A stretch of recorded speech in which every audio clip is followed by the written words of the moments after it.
हरे कृष्णा। तो अभी अगला श्लोक चर्चा करेंगे। उसके बाद में फिर एक कथा सुनाता हूँ, उसके माध्यम से हम एक श्लोक समझ सकते हैं। तो हम लोग पिछले सुन चुके थे कि हम जो निम्न रस होते हैं, उच्च रस प्राप्त कर लेने के बाद निम्न रस नीरस हो जाता है, यानी घट जाता है। तो अभी हम 60 नंबर श्लोक पढ़ेंगे।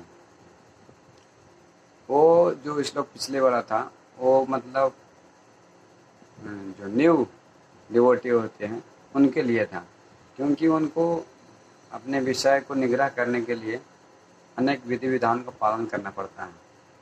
लेकिन 60 नंबर जो श्लोक है वो विद्वानों तो अपनी इंद्रियों को कंट्रोल करने के लिए प्रयास करते हैं, उनके लिए ये यहाँ पे बताया गया है। यतो हि अपि कौन्तेय पुरुषस्याभिपश्चिता इंद्रियाणि परमार्थेनि हरन्ति परसभावना।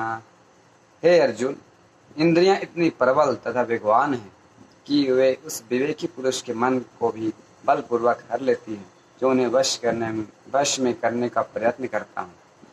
हरे कृष्णा। तो जो भी अपने मन और अपनी ताकत से इंद्रियों को कंट्रोल करने का प्रयास करता है फिर भी उसको विचलित हो जाते हैं। तो हम कैसे कंट्रोल करें? आँख का काम तो देखना है। किसी प्रकार से हम आँख पट्टी पर बांध लगा कर पट्टी नहीं लगा सकते आँखों में, और मुंह तो बोलने का काम है, वो तो बोलेगा ही, इसको हम पाबंदी नहीं लगा सकते।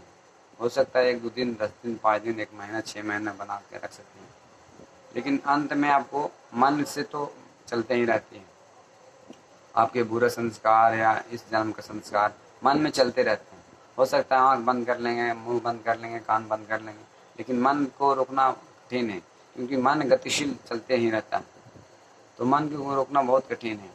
इसीलिए भगवान पहले ही बताते हैं, और आगे श्लोक में भगवत गीता में भी बताया है, मन मना भव मद भक्तो मध्य माम नमस्कुरु। मन को मेरे चरणों में लगाओ, मेरे सेवा में लगाओ, मेरे उपदेशों में लगाओ, मेरे सब कुछ करने में सारे मैं पिछले श्लोक में बता चुका हूँ।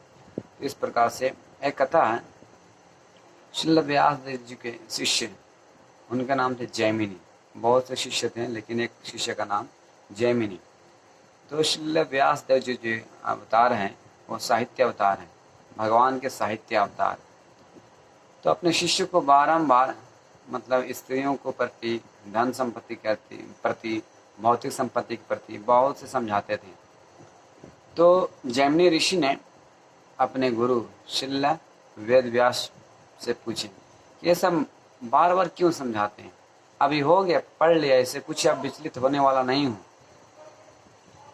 तो श्रील व्यास देव ने समझाए उनको कि नहीं, इसको बार बार समझना चाहिए, सुनना चाहिए, ताकि हमारे इंद्रियों संयमित रह सके।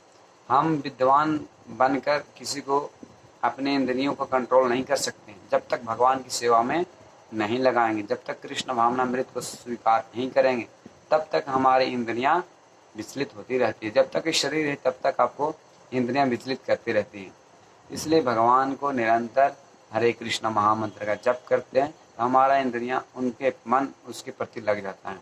हरे कृष्णा कृष्ण कृष्ण हरे हरे, हरे राम राम राम हरे हरे।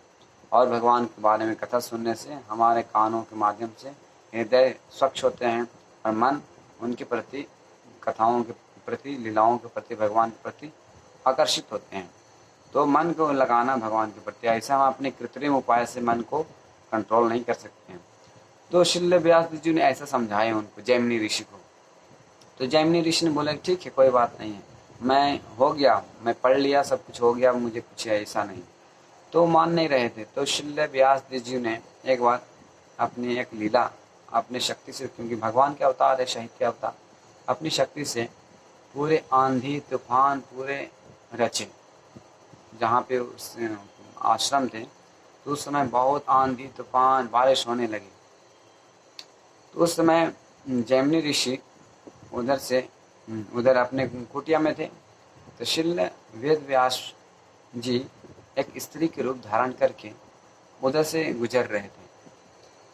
तो जैमिनी ऋषि देखें, जैमिनी ऋषि में उधर थे और उस समय रात हो गई थी। तो रात हो जाने के कारण वो आवाज़ ठक ठक की आवाज़ की है।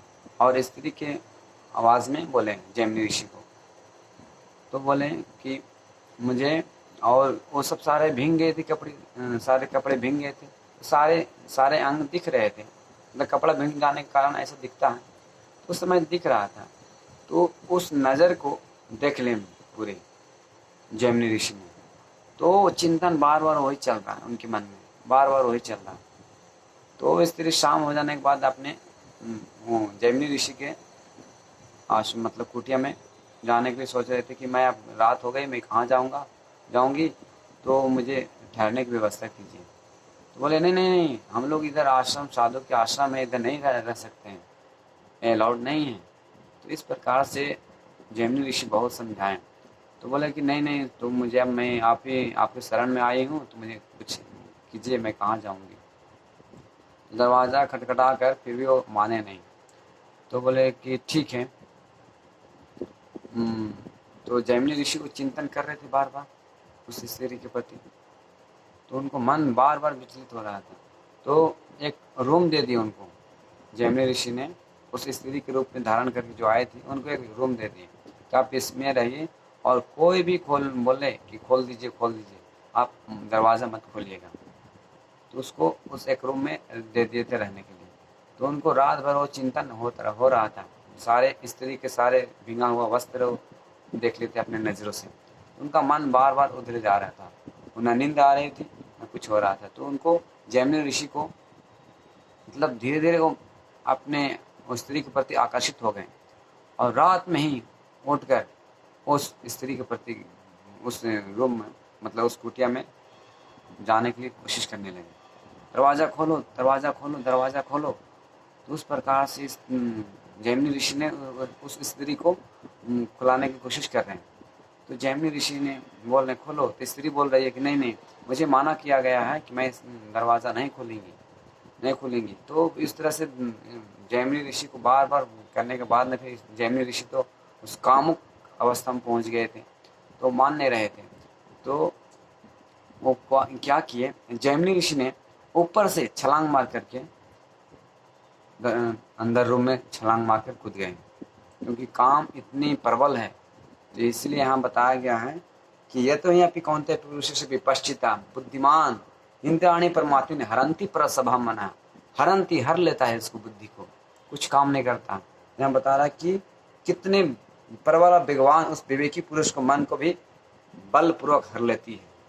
तो उतना विज्ञान मतलब एक तरह से जाने कि भगवान का शिष्य है वो जैमिनी ऋषि, साहित्य अवतार श्रील व्यास देव जी का शिष्य।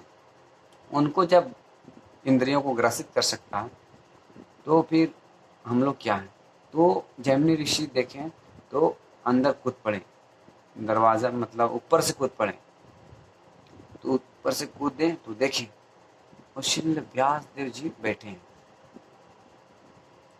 तो उनके नींद मतलब होश उड़ गया जैमिनी ऋषि को। देखिए, मैं समझा रहा था बार बार कि इंद्रियां इतनी प्रबल हैं, भगवान हैं, कि मतलब बुद्धिमान पुरुष को भी हर लेती है। इस प्रकार से सावधान रहना चाहिए हमेशा।